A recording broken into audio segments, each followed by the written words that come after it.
Welcome back to the Lanterne Rouge Cycling Podcast presented by Zwift, our new show partner for 2022. I'm Lanterne here with Benji, as always, for the Jumbo-Visma season preview, perhaps the most hotly anticipated team preview. And they've obviously got a big focus on the Tour de France this year. As usual, we'll go through their 2021 season, some highs, some lows, particularly in the Tour for them. Their transfers, which is very classics focused, as well as, which we now know, their Giro and Tour squads, and the Vuelta squad, no one knows yet because it will depend on the Tour result. We'll discuss those squads and some big questions like, how is Wout van Aert's green jersey ambitions compatible with Roglic's yellow jersey?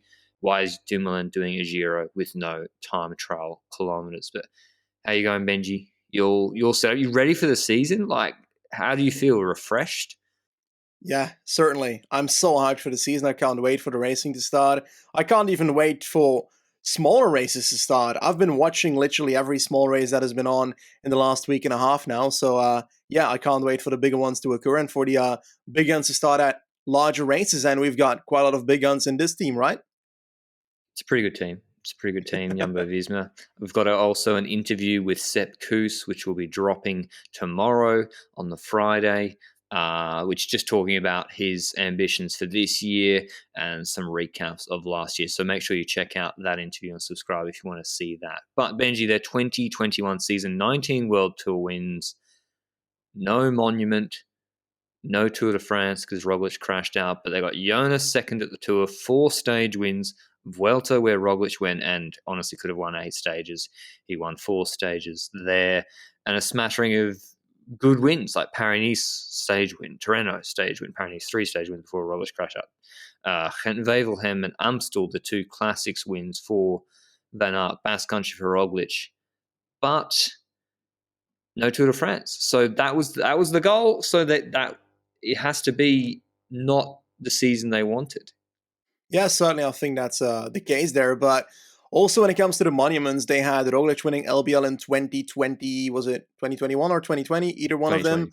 Sanremo also being won by Wout van Aert in the past already. So they've won monuments with this squad before, and to not win a monument this time around is just a sad thing. And it seems like they were missing with Wout van Aert perhaps a 2-3% in some of the bigger races.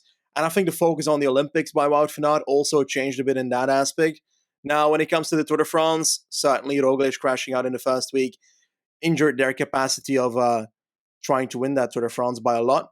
And then Vingegaard, honestly, amazing performance, getting second in your first Tour de France, just like that, absolutely beautiful. And I think from the disappointment they had at the start of the Tour de France, they ended that Tour de France very successfully with the squad they had left, let's be honest about that. So I wouldn't see the Tour de France as a big loss because it was injury related. Like, that's how I see it, at least. Yes, injuries happen, crashes happen, and some can be avoided, but I think it's worse to lose when not being crashed out, for example. 2020 was more gut wrenching for sure for Jumbo and Roglič. Whereas if you took that, like I'm saying from a macro year perspective, didn't hit that Tour de France goal. Yeah. Still came second, but as Benji is saying, if you ask Jumbo-Visma on the first rest day after Roglič is abandoned, we'll give you 4 stage wins and second, they'll be like, that's a return that literally every other team except UAE would jump at. So, yeah, good. It just shows how much Jonas Vingegaard improved. I would say, as Benji was saying, that the classics, you do have to remember, and you look at the odds this year for all the monuments, Wout van Aert is the favourite for all of them, except for maybe, not all of them. For RVV Roubaix and Milano Sanremo, Liège, I actually think he'd do pretty well. And so that's why not performing well there or coming consistently on the podium is maybe a bit under. But that's going into their transfers, Benji. I think they've really, really shored up there. But yeah, any other highlights throughout the year? It is top heavy. There's mostly Wout van Aert and Roglič that are winning these races. Jonas has to be the biggest improvement that they have to be happy about. He's like a top 5 GC guy now, or is that an overreaction to the Tour? I think top 5 is definitely the case right now. And yes, it's dependent on few races, but the man just grew so quickly from the Vuelta last year where he was performing as a domestique, and we saw the sparks that could lead to something like what happened in 2021. And we saw Itzulia where he quite literally was a co-leader for the team. He has a defensive one, allowing Roglič to be able to win that tour as a consequence by just holding the wheel of Pogačar everywhere. And then eventually in the Tour de France, that came out when he had his opportunity. And yeah, we said at the start of the Tour de France that he should be like a backup leader just in case something happens, and it happened just like that. And it's good that they had a backup leader like that was able to still deliver that top three. So definitely that real move forward for him. When it comes to young riders in their squad, I was expecting more from the likes of a David Decker, perhaps. When we saw him win at the start of the season in UAE Tour, I was certainly hyped about it. We started hopping him up so badly, and right now I feel like Olaf Koy is the one with more potential. Yeah, I mean, did we overreact to UAE Tour? Was he just in the right place at the right time? Or did he get put on domestique duties for Groenewegen in races where he could have been a leader? I think kind of the latter, particularly at the Giro d'Italia. But yeah, they did have good performances from young guys like Jonas, and even coming into the end of the season, the Van Dijk brothers, who were on the dev team and are now in the World Tour team. But before we get into those transfers, more of a discussion on our show partner, our presenter, Zwift. If you're not aware, Zwift is the indoor cycling app that makes training fun with 9 different worlds based on real life and fantasy locations. I did Innsbruck, the World Championships course where Remco destroyed everyone in the junior road race back in the day. I did that yesterday. They got tons of workouts and training programs and a huge community to keep you company whilst you ride. In fact, this year Zwift will host the UCI Esports World Championships at the end of February. We've got some interviews lined up in advance of that, and also act as the headline sponsor of the Tour de France Femmes avec Zwift to continue to level up women's cycling, which we already did the recap of that parcours announcement last year. And for LRCP listeners, Benji and I have a Q&A ride in our inaugural Zwift group ride next week on Tuesday, the 8th of February, 6 p.m. UK time, 7 p.m. European time. We'll have the link in the description below for more details. And we'll do a tweet as well on Lanterne Rouge CP Twitter with the timing for Oceania and America. But that sort of maths takes us like at least 4 days to do. So just look out for the tweet with all the time zones. But otherwise, head to Zwift.com to start your free 7-day trial or find out more. Personally, I'm really excited for this because we have a lot of dead time, Benji, and this is a way for us, and the plan is during big stage races, during sprint stages of Grand Tours, etc., we will have standing group rides in sort of when nothing's going on, can talk to everybody, can get everyone that listens on board and do Zwift group rides. And also this partnership will enable us this year, pandemic dependent, to do live shows in certain locations, maybe even at the World Championships this year, which I personally can't wait for. So thanks very much to Zwift for coming on board and becoming our presenting show partner. And thanks also to you, the audience, without whom the growth of LRCP to what it is now wouldn't be possible. But on to the Jumbo-Visma transfers, a huge transfer window, honestly, with Tony Martin retiring as well as Pfingsten and Paul Martins and Martin Weinans. So, okay, not huge all of them, but Martin, their rouleur. Do you think, Benji, is Rowan Dennis the Tony Martin replacement who's come over from Ineos? Oh, I think a Tony Martin replacement is not exactly the correct blueprint I would assign to Rowan Dennis completely. Yes, I do believe he can fill that role in some sense, but I feel like he's also got qualities that Martin didn't have or didn't have towards the end of his career, where I think Dennis is a better climber on certain days, because we saw the Giro 2020 where he was absolutely brutal on the final week. Then the Tour de Suisse in 2021 was a bit of a weaker moment. So if they can find a consistency in that, then he can definitely be a very important factor in a mountain train as well, next to being the kind of rider that paces in the same way Tony Martin did to keep people safe at the front of the peloton. Now, I do believe, despite the amount of crashes that Tony Martin was in, that Dennis, I'm not sure I completely trust him in the role that Tony Martin was in yet. So I'd still have to see that myself. Is that something you see as well, or? Yeah, like he obviously has much more upside than Tony Martin of the last 2-3 years, but does he have the reliability and consistency Mm-hmm. on the flat in just day in, day out riding the flat on the front? We'll have to see it. But I think definitely, I don't know. I don't know what he wants from it. He's going to be on a good TT setup. I presume he will be going for TT results as well. And it'll be interesting to see if he goes quicker or can beat Ganna and Van Aert and co. on the Jumbo-Visma setup. So that's the Tony Martin-ish replacement. The big one that caught everyone by surprise, I remember waking up to Benji's WhatsApp message being like, sound the klaxon, sound the alarm. Dylan Groenewegen out. We've already done a separate piece on this to Bike Exchange. I think that it just makes a lot of sense, Benji. We don't need to spend too long on it, but yeah, it makes sense to just open up space for the young sprinters, the Van Dijks, the Kooi, the Yes. Dekker. Yes, but I still believe that the sprinters that are there are still having issues with their schedule. For example, yes, Groenewegen did not have the Tour de France option because Wout van Aert was able to sprint to victories in the Tour de France anyway, so why would they sign up Groenewegen for that Tour de France? So it's logical that they put Groenewegen, or that Groenewegen and Jumbo are both happy with a transfer, because it will certainly make Groenewegen happy that he gets an allowance towards the Tour de France at Bike Exchange, which I'm pretty sure he's going to get. Now, when it comes to the sprinters that are still there, I'm already looking at Dekker and Kooi first before I go to the Van Dijkers.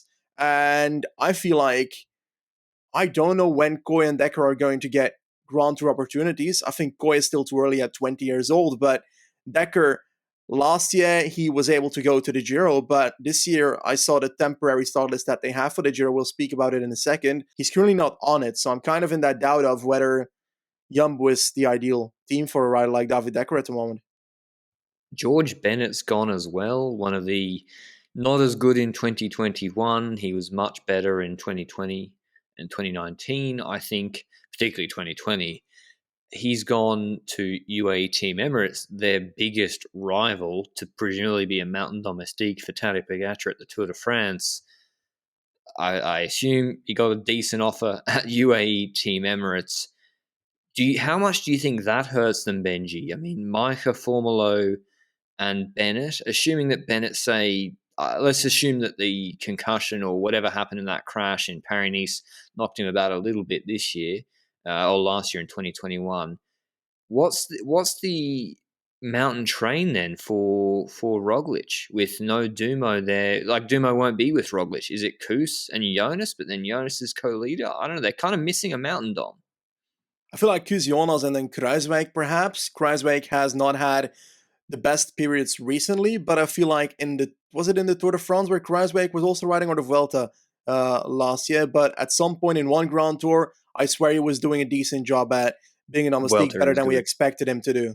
Yeah, so I think it was the Vuelta. Indeed, you're right.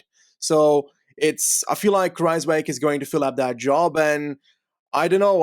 We'll talk about the potential Tour de France team in a second, but I'd like to go towards the rest of the transfers before we get there, and then we look at two transfers that could actually spice up the Cobble team, and that's what I'm also interested in, because last year our criticism towards the Jumbo team was that Wout van Aert did not necessarily have the support in those Cobble races, partially due to the injury of Mike Teunissen as well at the start of the season. Tiesj Benoot and Laporte are two riders that are strengthening that. Do you think that's going to have a large influence on the results? I mean, look at it. Benoot, Laporte, Tosh van der Sande, plus maybe the Van Dijk brothers, and Enkorn, or throw them in. Like, I know Nathan Van Hooydonk said no one's allowed to criticize Wout van Aert's classic support because they did one good race at Gent-Wevelgem with Van Hooydonk. Well, only one rider. Yeah, where exactly? Like, it's just such a boost. Now, I think Benoot is just perfect to be a domestique. I assume he's happy to do so. He doesn't really have much leverage coming from DSM to Jumbo-Visma with the talent that Wout van Aert got. Expects everyone to ride for him. Obviously, Laporte and Tosh van der Sande. like, do you think they can be useful domestiques, Benji? Laporte's kind of a finisher. I think he can, because he just was so consistently strong throughout the year in classics races, including 6th at Roubaix with a bike that was barely functional. Yeah, Laporte really did a very good season there. And it's a consistency that is necessary to be a supportive rider. And it doesn't necessarily always need to be the rider that's pacing at the front.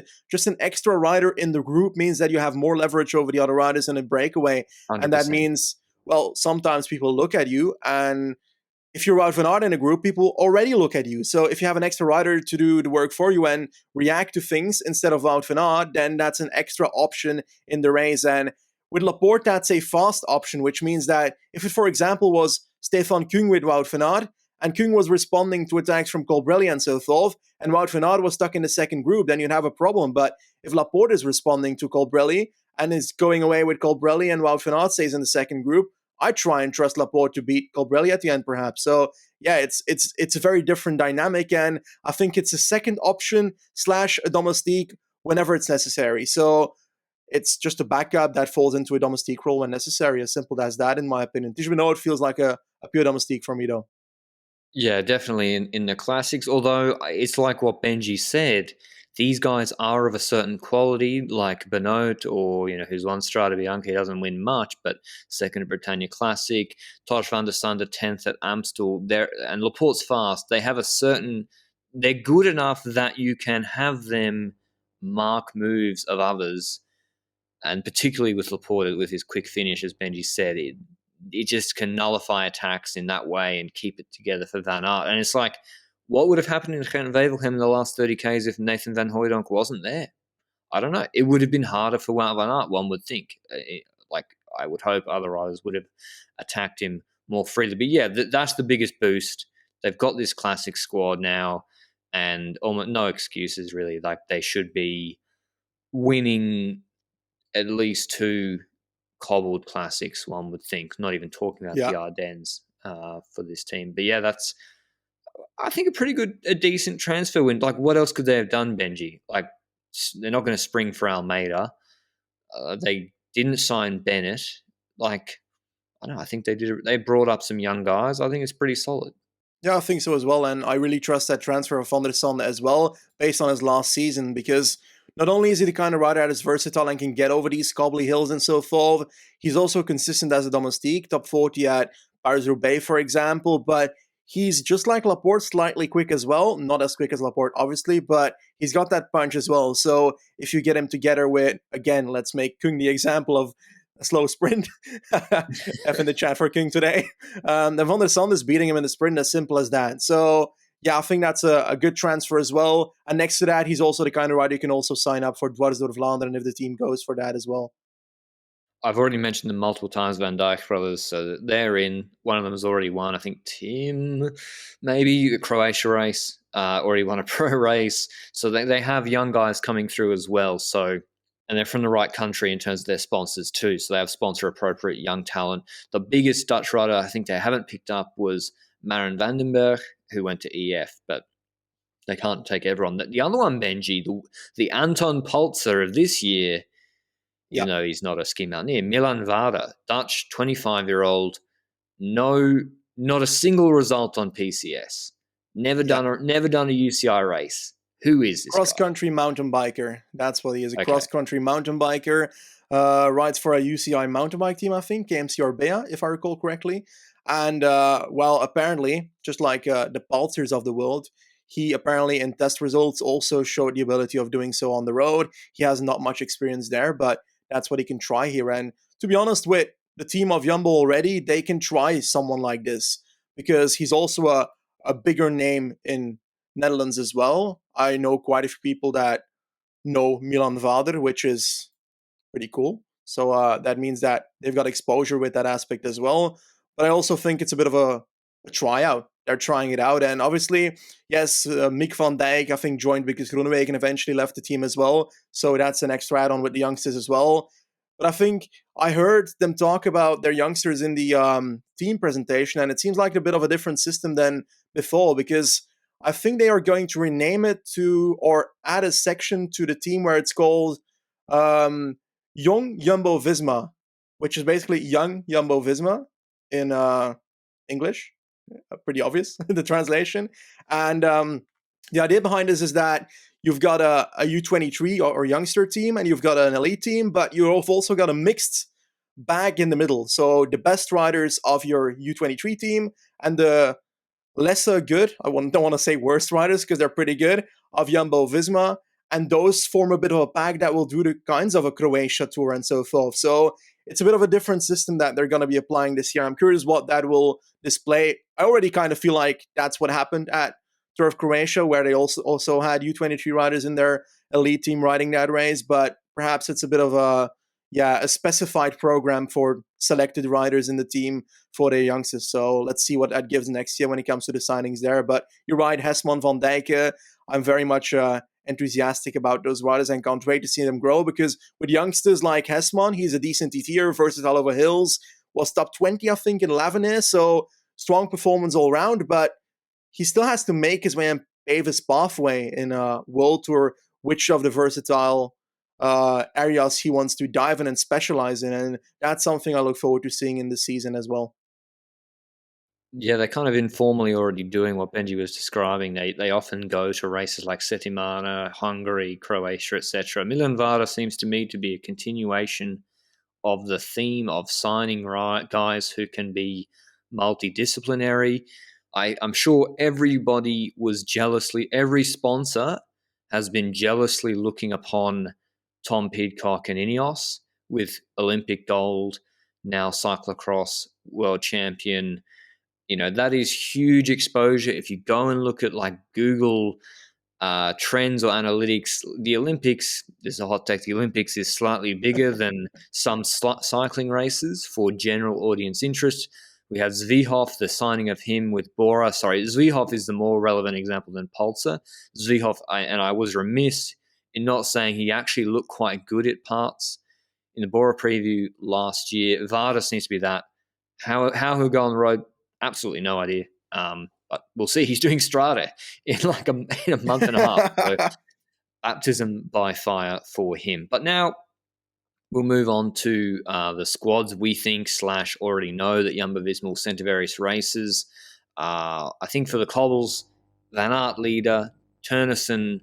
I think Ternesen should kind of get some responsibility himself sometimes. Ternesen, Benoit, Laporte, Van der Sande, Van Hooijdonk. Is there anyone else you would put in there? I would put a Van Dijk brother in there, Benji.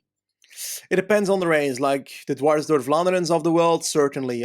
But in the RVV, for example, I would start it out. Van der Sande is indeed a rider I'd put in there, like you said. But I'd add Eenkhoorn for quite a few of these cobble races.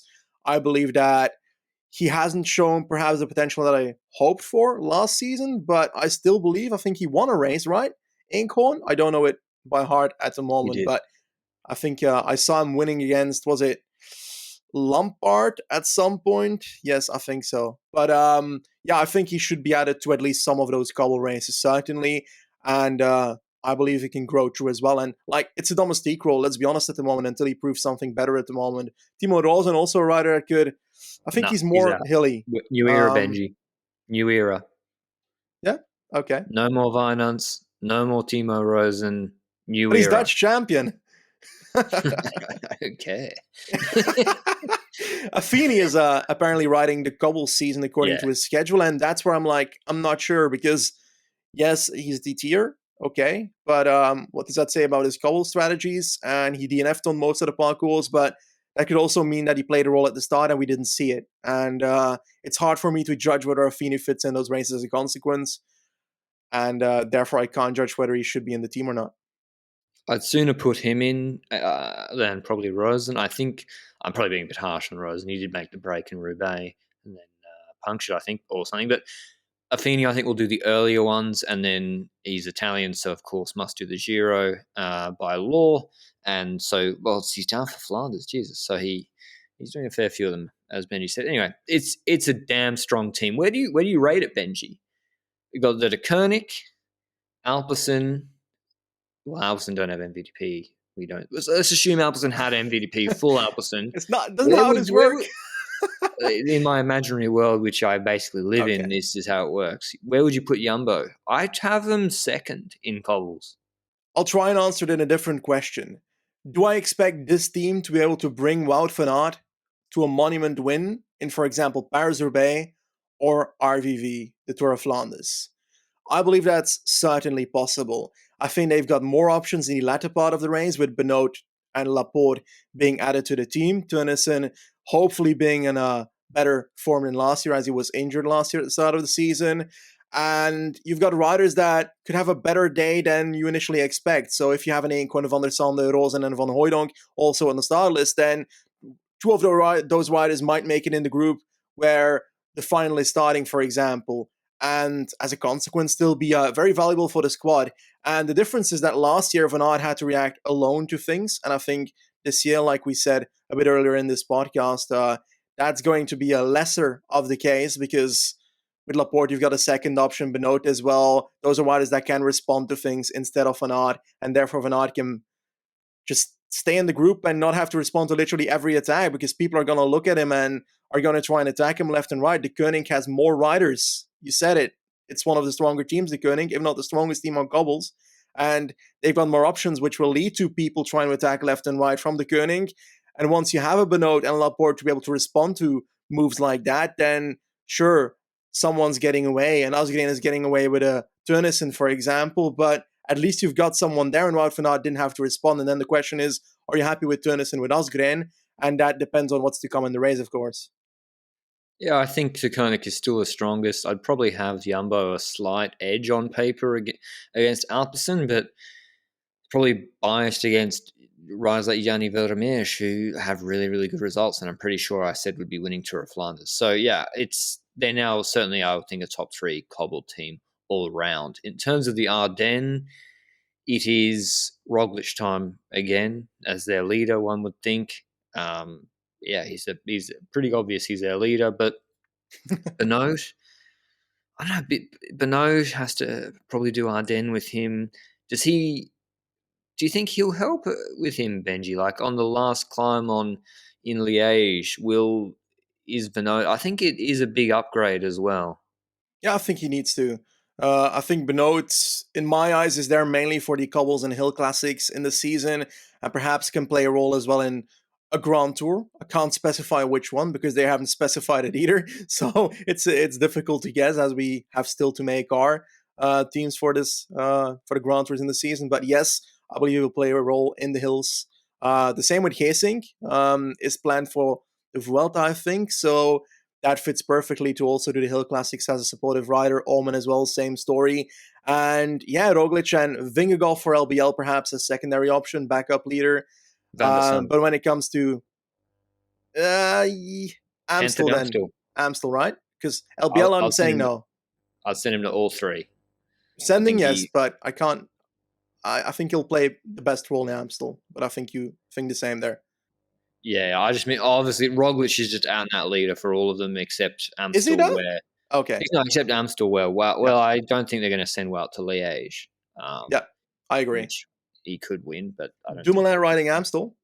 That's something that was announced a few weeks ago on the team presentation as well. And I think it's more that he wanted to ride Amstel for it being a big race in the Netherlands, but I also think he can play a role in that race. He can be a domestique. He's a rider that wants to domestique when necessary. He can also attack at some point on one of the earlier hills to try and spicing up the race, but the thing is there that he needs to make sure he doesn't have a faster rider with him. So if he gets Pidcock with him, then, well, Wout van Aert is having trouble behind. Then Dumoulin can't ride, of course, with a Pidcock. But I think he can definitely play a role in a race like that, and I think the Dutch people will be happy to see him on the road in Amstel as well. But I think that's a solid team, to be honest. Van Aert for Amstel and Roglič for LBL. Well, I think Roglič for Amstel too. He had that mechanical at the base of the Carberg. I mean, they haven't won the race since Eric Decker won it in 2001, I think, in Rabobank days. So, yeah, it's definitely one they got to knock off the list. Anyway, Giro is a very, very odd team. This Giro has been cooked for Mikel Landa. It's his best ever chance. No TTKs, and we get the announcement from Jumbo that Tom Dumoulin is going alongside Tobias Foss, also a strong TT guy, not the best climber. Cohen Bowman, who was good last year. I think Chris Harper is down, and Ankle might be going as well. So Why is Dumoulin doing the Giro, Benji? When the Vuelta has a TTT and TTKs, and so does the Tour. I think the answer is actually more simple than we expect it to be. So when we look at the Tour de France and the Vuelta, the Tour de France is most likely going to be Roglič and Vingegaard as leader. So going to the Tour de France as well means that he's most likely folding into a domestique role or a co-leader role with domestique as it's folding into. But the thing there is that then you directly put so much pressure on a guy that is just coming back to his first Grand Tour after his hiatus last year. So I think sending him to the Giro is the safest option so that he can have the least amount of pressure of 3 Grand Tours to perform as a leader. And with Vos as secondary option, it adds more of that relieving of pressure to Dumoulin's role as a leader as well in the Giro. So I think that's the reason that they went for Dumoulin for the Giro. Yes, there's less TT kilometers, but let's be honest, if he's going to the Tour de France and the Vuelta, it's going to be a very stressful situation once again, and I'd rather just enjoy Dumoulin as leader in the Giro than at the Tour de France and the Vuelta personally. Yeah, so Dumoulin's record, he's come 6th in the Vuelta, a few DNFs, 4 DNFs in the last sort of 6 DNFs since 2015, but then he's obviously 1st at the Giro, 2nd at the Giro 2018, 2nd at the Tour 2018, and even 7th at the Tour in 2020, which is kind of forgotten about how good he was there in a domestique role. But yeah, I think from Dumoulin's perspective, it's better to be a leader or get an opportunity at a race that might not be the ideal parcours for you, but with a pretty, not the strongest GC start list, particularly if Carapaz gets moved to the Tour now, which they didn't know at the time, than to be, you're not going to win if you're a domestique or behind Roglič, most likely, or behind Roglič and Jonas. So, yeah, maybe he does do the Vuelta. It's a long time away, but yeah, apparently he's down for Lombardia as well. I don't know, Benji. I think Vos ain't going to do anything. He topped in the Giro. He can definitely play a role in perhaps upping that a bit to a top 7, top 6, top 5, perhaps, if it all goes well, which is going to be very tough, I think, for Vos to top 5 the Giro personally. But he can definitely play a domestique role for Dumoulin in the third week if necessary. So I think he's a valuable rider, quite certainly. And I'm kind of happy that he's getting a bit of a chance as backup or co-leader in the Giro, because there's no way that he's going to get that in the Tour de France and the Vuelta for this team at any point unless he suddenly wins the Giro out of nowhere. So that's my take on that. I don't expect him to win the Giro, but I do expect him to be competing for a top 10 position once again. And who knows, if he surprises a bit, then he's 7th instead of 9th, for example. But if you've got 2 leaders, then I'd rather have 1 rider in the top 5 than 2 riders in the top 10. So they need to fold as a domestique where necessary in the third week for me. How far off in terms of climbing do you think Dumoulin is? Assuming that let's say he shows his 2020 Tour de France legs and he's preparing for the Giro, and I assume he will be. Do you even think the Landa and Carapaz, how much better a climber than Dumoulin are they? I think Carapaz is the best of the bunch because while Landa is obviously a damn good rider, he's got a bit less consistency, and in the time trial it's not that many kilometers, but he'll still lose 5 minutes. So I think that, 3 minutes perhaps. 5 minutes is a bit overboard even for Landa. 5 minutes in 12 Ks. What's he doing here on a unicycle? Yeah, okay. Could Dumoulin on a unicycle beat Mikel Landa in a 40k flat TT who's using a TT bike? I think that's the case. No, serious question. Could Dumoulin on a road bike with tri-bar extensions beat Mikel Landa on a full TT setup? And Duma has to wear a climbing helmet. Could Duma beat him in a 40k flat TT? Yeah, I think he does. Of course. Easy. Yeah, I think so as well. Pretty easy. Like, we got to organize this. Come on, Jumbo. But anyway, that aside, I do think that Dumoulin, in the form that, for example, we saw him at Bing Bang Tour, that's not a mountain race at all, but he had damn good form there. So if that form is shown in the same way on the climbs and so forth, then I truly believe that he can compete for the podium of this Giro. And to be honest, if all goes right, you can try and compete for the victory as well. But I still put Carapaz a bit higher personally when it comes to the climbing myself at the moment. I think we'll see we'll have some of the climbing questions answered. Dumoulin goes to the UAE Tour. At the Giro, you don't need to climb that well freak climbing every day. Consistency is very important, and more important, we saw like Simon Yates' inconsistent climbing performances. But yeah, I think even though the Giro doesn't suit him, the podium is certainly possible, especially if Carapaz is moved out of the Giro d'Italia. Foss less so. I'd like to see Foss as a domestique in the Vuelta later in the year. I think one of the things I like a lot about Tom Dumoulin is his will to continue while suffering on climbs. We saw that victory on, was it Europa, where Nibali attacked first. I was super hyped, and then Dumoulin countered him at a certain point and bloody destroyed the entire pack and won on Europa a few years ago. Was it 2017 or something? And I feel like that showed a lot. Also, that stage when I had a Froome in the Vuelta of 15, something like that. Also, that same feeling that he was dropped first and then came back on the last deep sections. And I feel like when I look at the Fedaya stage, La Marmolada that's lined up, I'd love to see a Dumoulin comeback where he gets dropped with like 5K to go. He's like 40 seconds behind. And then last week alone is at 20%. He starts just pedaling a bit harder than everybody. TT on 20% to the top. Past people one by one and wins a stage. It's an unlikely scenario, but I love that scenario and something like that. So that's the kind of rider I feel like Dumoulin is. He's very consistent when it comes to his will to continue when suffering on climbs, and he's not the kind of rider that when he drops, except for like that one stage in the Vuelta ages ago, where he instantly loses like 10 minutes, So I don't expect that to instantly happen here either. And when Dumoulin's involved in the Giro d'Italia, interesting things happen. The Froome 2018 mental performance. I know Dumoulin was on the wrong side of that. He won when he shit himself during a stage. So, who knows what could happen in the 2022 Giro d'Italia. I certainly think if he goes well at UAE Tour in Catalonia, he is going to drop in odds despite the unfavourable parcours. But now the big one, the Tour de France, the one that has already generated a lot of thinking, and they've signed Dennis. He's already named in the Tour de France squad. Hessink isn't. They've named Roglič, Jonas Vingegaard, Kuss, Dennis, and Kruijswijk. Kruijswijk wasn't that good in the Tour, to be honest, although he had crashed and wasn't that good in Catalonia either. He was good in the Vuelta. I'm not sure who else they'll put in there. Probably a couple of engines, maybe even Tejs Benoot. And I think Tejs Benoot and Ternesen, right? And Van Aert. So Tejs Benoot, Ternesen, and Van Aert will be their own little unit. Yeah.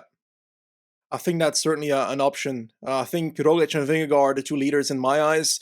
I think they also mentioned Kruijswijk as co-leader on the team presentation, but no, I don't believe that's the case, and I don't think that should be the case with the stuff we saw in the last 2 years. Now, the thing about the team presentation as well is that Kruijswijk prefers the Giro over the Tour, and he also mentioned that he would have loved to be at the Giro instead of the Tour, but the team wanted him at the Tour de France because they feel like he's going to be more important there. Do you think that they made the right decision having Kruijswijk as domestique at the Tour, knowing that the Giro parkour is quite perfect for a rider like Kruijswijk in his best days? Well, we're not in his best days. We're in 2022, so I think we also discussed it at the top of the show, Benji, when I was like, Bennett's gone.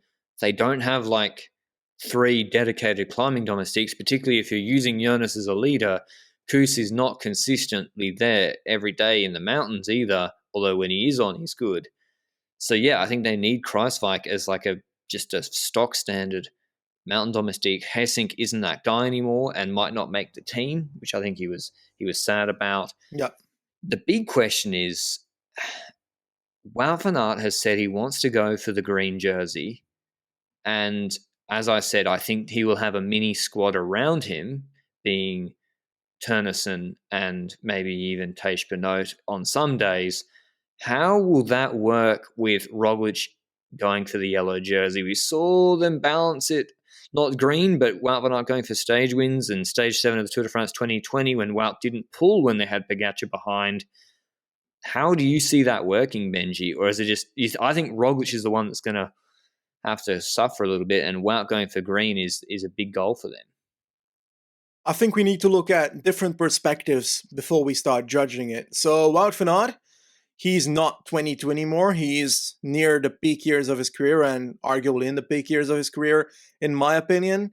So at this point, he needs to start thinking after 2 Grand Tours where he hasn't gone for the green jersey. Last year, likely because Roglič was at the start going for yellow, that he decided this year is not it. And obviously, eventually, it ended up being 3 stage wins instead. But at some point, Wout van Aert has to say in his career, well, this is the year I go for green because I need to start thinking about myself as well. And I think that is part of the reason that this year is dedicated for him for the green jersey, is that he finally decided, okay, I have to do it. And I, at some point, need to do it. And I feel like I'm coming to a point where it's necessary to start hunting for my own goal, that green jersey as well, next to supporting Roglič. Because that's said very clearly that he wants to support Roglič as well while doing so. Now, Roglič, obviously, he'd love to have Wout van Aert as a full-on domestique, but on the other hand, he's pretty good friends with Wout van Aert. So he's like, okay, I understand that this guy has his own goals, and Roglič is probably going to be like, okay, yeah, I'm fine with you hunting some of your own goals. The green jersey is a big goal, of course, and will end up perhaps causing some trouble on a few stages. We'll talk about it in a second. And then the team is there, and they're like, okay, we've got Roglič and Wout van Aert, 2 of the biggest riders in the world. Well, what are we going to say to one of them? Wout van Aert wants to go for the green jersey, Roglič wants to go for yellow. The only way we can keep both of them happy to want to stay with the team in the current situation is by allowing them to go for their goals. And they need to find a way to balance it. I think if they say to Wout van Aert, well, no green for you this year, then Wout van Aert, if it happens not this year again, then he's going to get a bit frustrated, and then he's going to realize that he might have options to go for his own results more in other teams. And I think that's why they need to balance it in a team basis. And I think that's why they can't make the decision as a team and say, Wout van Aert, mate, nah, no green for you. They can't make that decision. And where can this lead to issues? Biggest issue for me is the cobble stage.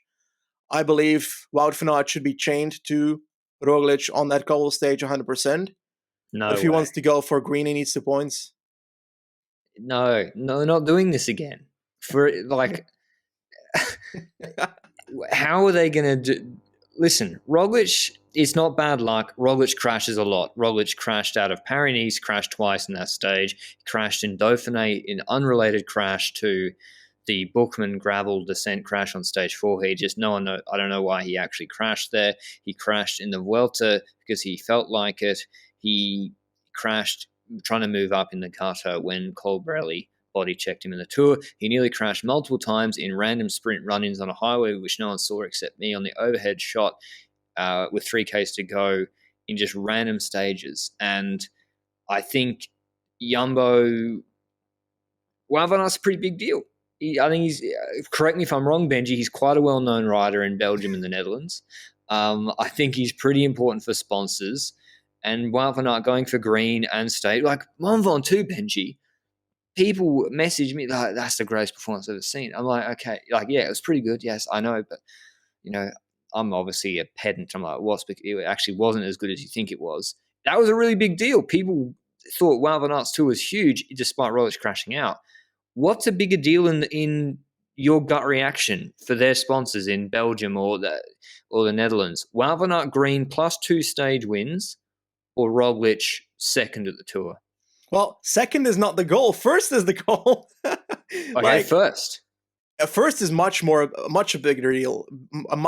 I can't talk anymore. Anyway, when it comes to like Wout van Aert's green, I gotta be honest, the stage wins are great and so forth. Yes, they're amazing. Ventoux victory and so forth. A stage win here and there, but that's kind of what you expect from Wout van Aert in the Tour de France when he can ride for his own. So it would have been disappointing if he didn't get a stage win or only got 1 stage win. So 3 is kind of what we would expect when he starts a race like that. But when it comes to the green jersey, compared to the yellow jersey, I don't care that much about the green jersey. Like, the yellow is much more important. Not everyone. I know this is shocking news. Not everyone is like us. And I think the general public seeing the big Belgian superstar doing well, taking the green jersey, stage wins, people don't make the distinction, it's from the break against Kenny Alessandro, who hasn't won since 2013, compared to Roglič beating a GC group up a climb. Well, like, that's significantly harder. Like, they just see the Belgian star winning stages or winning green or whatever. It's bigger, and that we have to accept that reality. So I think that's just a commercial reality that Jumbo also have to accept, which Benji was describing, also the personal realities where riders of that status have to be let to do their own thing. Do you think, so you think, Benji, you think they should replicate what happened on stage 7 of the Tour 2020 where Wout, no, they should not do that. You think they should get Wout to pull, sacrifice the stage win if, say, Pogačar is behind? On a cobble stage, he needs to stay with Roglič because a lot can happen on a cobble stage. On other stages, you've got other people that can take care of that. Now, if you have Benoot and Teunissen both at that race, then they could provide perhaps the cushion that Jumbo needs to say, okay, Van Aert can go up the road in the cobble stage. But I'd much rather, and I'd feel a lot safer as Roglič if Van Aert was with me than Teunissen and Benoot. Well, I mean, Wout was with him on stage 3 and Roglič lost his wheel and he crashed. I agree with you, though. If they want to win the Tour 100%, then you make no sacrifice. Do we remember Kwiatkowski being allowed to do his thing during peak Sky years? No, you don't remember it because it never happened. Probably someone's going to pull up one example where it did happen. But at the Tour, Stannard, Rowe, Kwiatkowski, with Thomas, with Froome, with Bernal, always. And that's, if you want to win the yellow jersey, that's what you'll see. And with UAE, that is what will happen with them. But Jumbo, I'm expecting something different because that's what I think the public kind of wants. What about Benji? Slightly different issue. You said in the mountains, you think they'll be more fine, don't really need Wout. How do you see Jonas and Roglič working with Pogačar? Do you think they're just going to try do Basque Country 2.0? Now, when it comes to Roglič versus Vingegaard, Roglič and Vingegaard versus Pogačar, we won't start another in-house rebellion between the two here.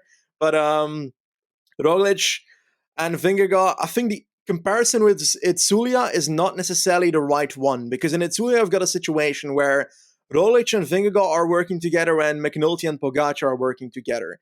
Now, in that stage where everything turned around, where Roglič ended up winning the race, that's where McNulty was ahead of Pogačar in GC, and therefore Pogačar was working for McNulty in the valley quite a bit, and therefore did not have the energy to respond anymore on the climb afterwards to try and put a dent in the gap that Roglič had. So if that work didn't happen, the race might have looked a slight bit different. I still think Roglič would have won, but that scenario will not happen in a Grand Tour. You will not have a scenario where McNulty is ahead of Pogačar on Grand Tour quite normally, despite unless there's like low form on Pogačar, or whether McNulty is suddenly a godlike rider, which he was on Mallorca Challenge last week, but it's still the Tour de France. But there's no scenario where I see Pogačar working with McNulty that easily, and you need that scenario to happen for Pogačar to work for another leader in his team, and then being able to use that in your advantage as Jumbo. So I think that's why the Itzulia example is not fitting for me personally. But when it comes to beating Pogačar, I think it's going to be really tough to beat Pogačar, even with Roglič and Vingegaard. But from a team perspective, we're always talking about, what if we have multiple leaders to beat that one better rider? But it really all comes down to how you use those riders. Because if eventually you end up at the top of a mountain and Pogačar has no domestiques left, and you've got a group with Kuss, Vingegaard, and Roglič. I'm saying Kuss because he's most likely going to be the domestique in that scenario, and I don't see Dennis and Kruijswijk at the top of a major climb anymore after they worked at the start of the climb.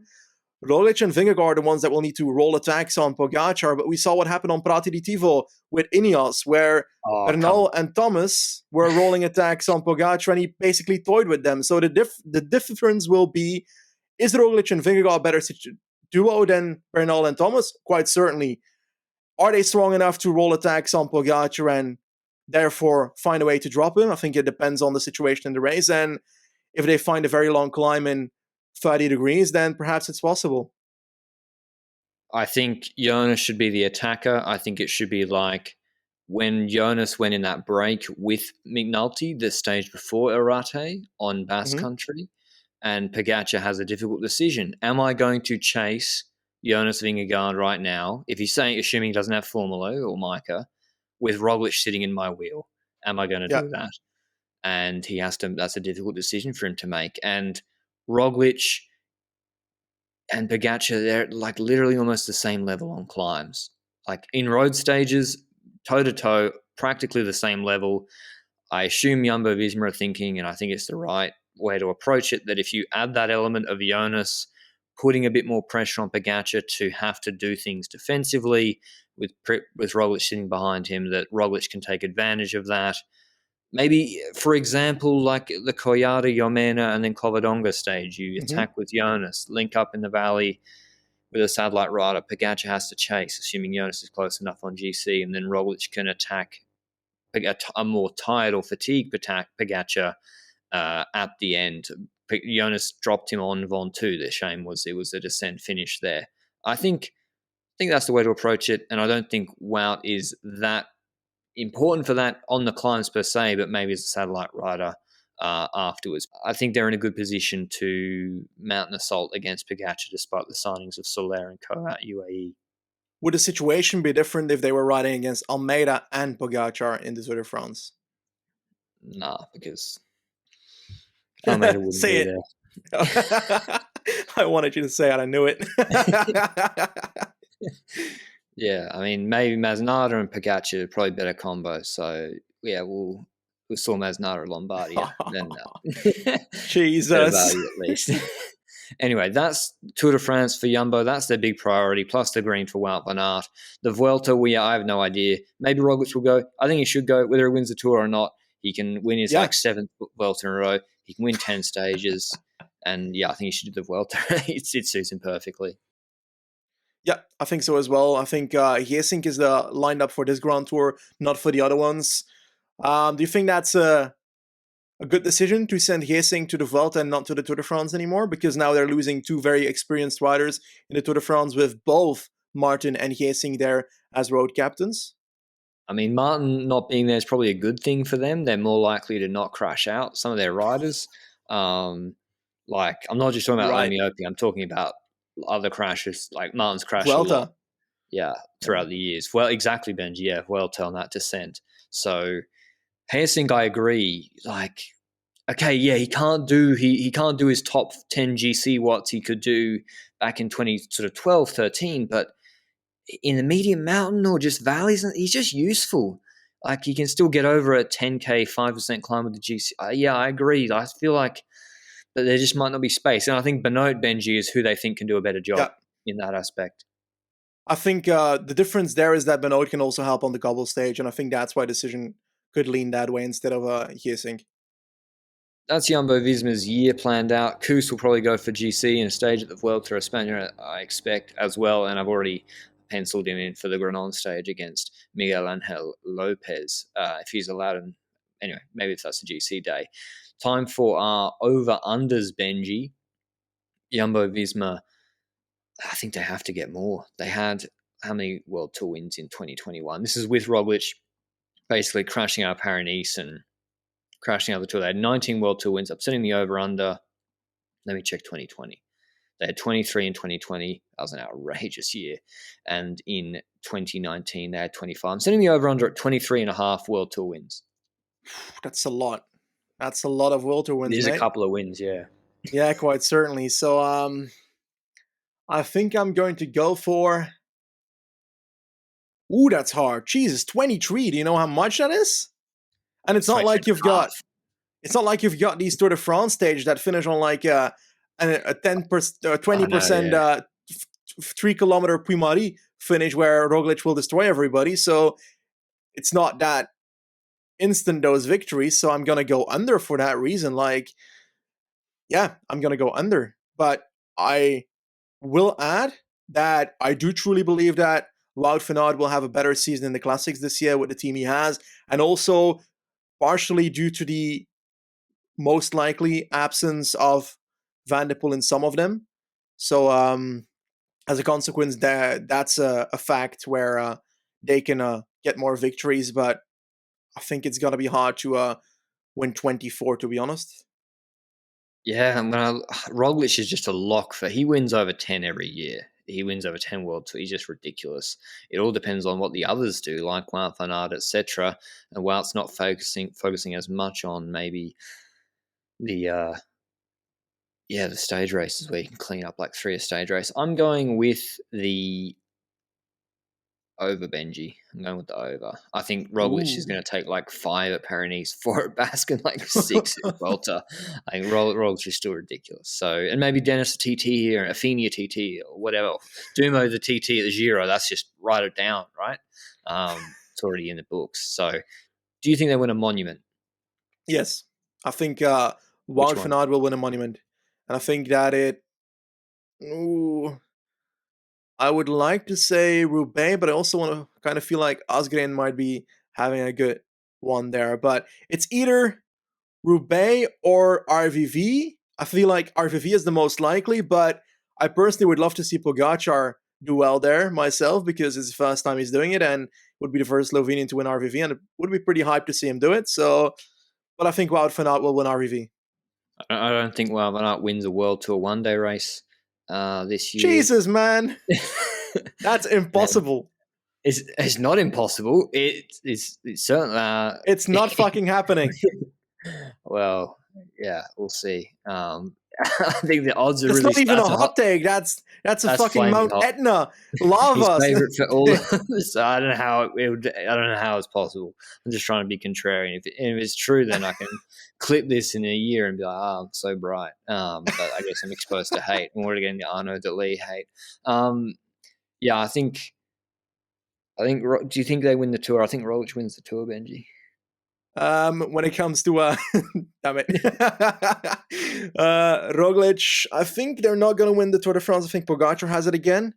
I think Roglič they're getting. Destroy him. I don't agree. All right, I think Wout van Aert will win green though.